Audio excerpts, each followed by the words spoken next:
Buonasera e ben ritrovati con il TG Flash di New Sicilia.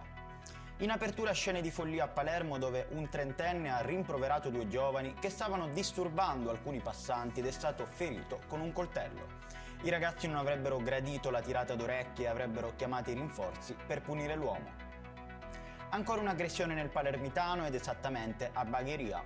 Un automobilista a bordo con la moglie è stato preso a pugni in faccia per aver suonato il clacson, cercando di far rispettare la precedenza a un'altra auto. Ci spostiamo a Giarre, in provincia di Catania. Un 27enne in evidente stato di alterazione psicofisica ha invaso i binari della stazione e non voleva più spostarsi.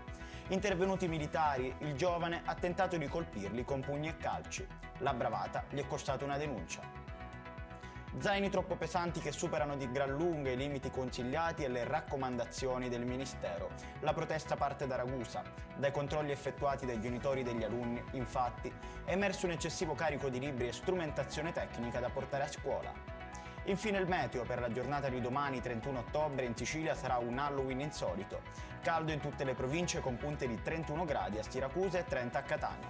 Le piogge restano solo un ricordo lontano. Ed è tutto per questa edizione, il prossimo appuntamento sarà domani alle 13:30.